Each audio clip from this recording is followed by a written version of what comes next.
अगर आप अपने बच्चे को जरूरत से ज्यादा, दो में से एक चीज, जरूरत से ज्यादा तारीफ अगर करते हैं या जरूरत से ज्यादा उसका दमन करते हैं, सप्रेशन करते हैं, दोनों ही स्थितियों में यह खतरा है कि वो आगे चलकर नार्सिसिस्टिक पर्सनैलिटी डिसऑर्डर का शिकार हो सकता है।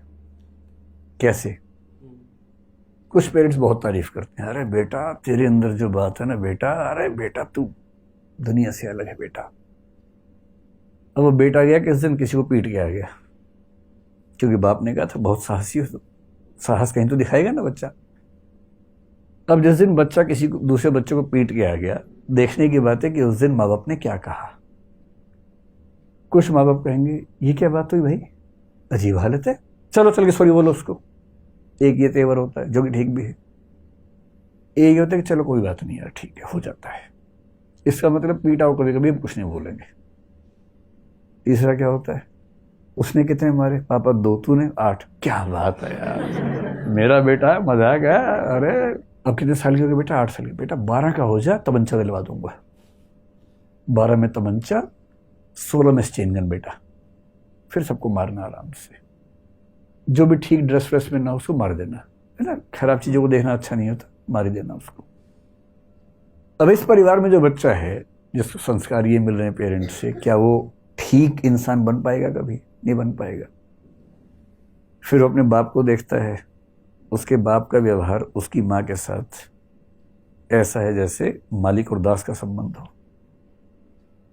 उस महिला को इतनी हिम्मत नहीं कि परिवार के मसलों में एक सेंटेंस भी बोल सके। तो वो क्या सीख रहा है कि सारी शक्ति मेरे पास होनी चाहिए, और जब वो बड़ा होगा सारी पावर मेरे पास, मैं कालीन भैया बनूंगा। कालीन भैया मेरे अच्छे दोस्त हैं, मैं जानबूझकर ना बोल रहा हूं। तो मैं कालीन भैया बनूंगा, सारी पावर मेरे पास होगी, इस पूरे इलाके में कोई सांस भी लेगा तो मुझसे पूछ के लेगा, वरना गोली मार देंगे। तो जो परवरिश में यदि आपने गलत चीजों पर तारीफ करनी शुरू कर दी, बच्चे ने हिंसा की, बच्चे ने गाली दी, गाली दे क्या है, कौन सी, ये वाली, अरे बेटा 3 और सिखाता हूँ, नोट कर, नोट बनाओ, ये वाली गाली है, ये वाली है, ऐसे देते हैं, इस सीक्वेंस में देते हैं। अगर आप इस लेवल पर बच्चों को ट्रीट कर रहे हैं तो सीधी सी बात है कि बच्चे आगे चलकर आपसे आगे ही निकलेंगे।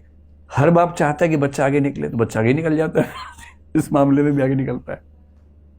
दूसरा तरीका क्या है, अननेसेसरी रिप्रेशन या सप्रेशन अगर बच्चे का होता है, बच्चा कुछ भी करे, हाँ बेटा एग्जाम ठीक रहा, हाँ मम्मी ठीक रहा, कितने नंबर है पापा, 99% है, एक कहाँ गया, इसके लिए भेजा था स्कूल तुझे कि 100 में छोड़ के आ जाओ, और इसी पे 2 झापड़ मार दिए, आज खाना नहीं मिलेगा।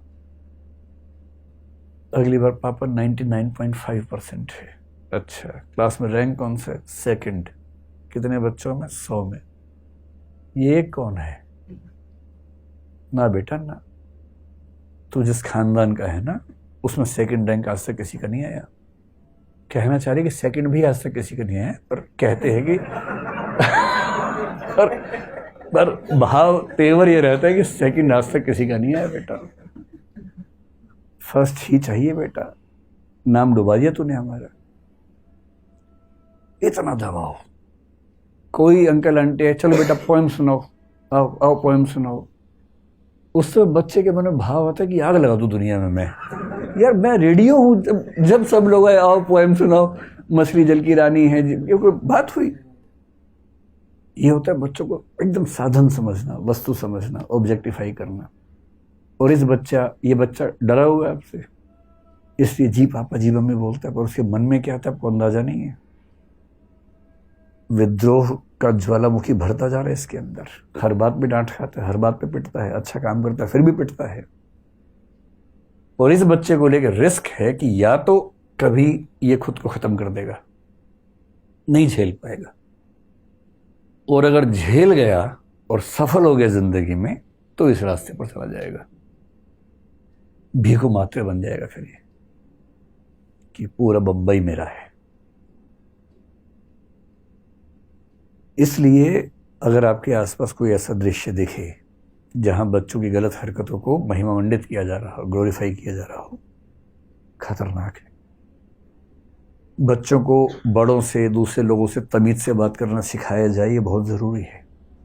झुकना सिखाया जाए दूसरों के सामने, अपनी गलतियों पर शर्मिंदा होना सिखाया जाए, सॉरी बोलना सिखाया जाए, शेयर करना सिखाया जाए, और सबसे बड़ी बात फेलियर को आसानी से डाइजेस्ट करना सिखाया जाए।